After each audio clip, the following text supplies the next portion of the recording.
In this video, I'm gonna be showing you how to delete your WhatsApp account safely.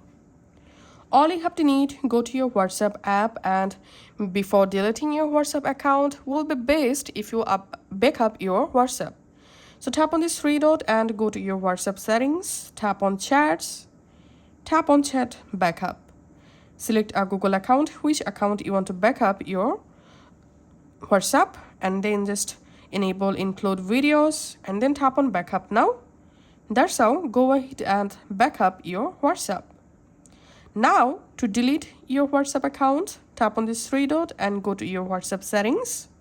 Select account, tap on delete account, and now select your country and make sure to select here your account country code and type your account WhatsApp account number. Tap on delete account and now select a reason why you want to delete your account. So I'm just selecting this option for example, and just tap on delete account, tap on delete account, and after that your WhatsApp account will be completely deleted. We can see the account successfully deleted. Now just go ahead and make a new WhatsApp account if you wish. Thanks for watching.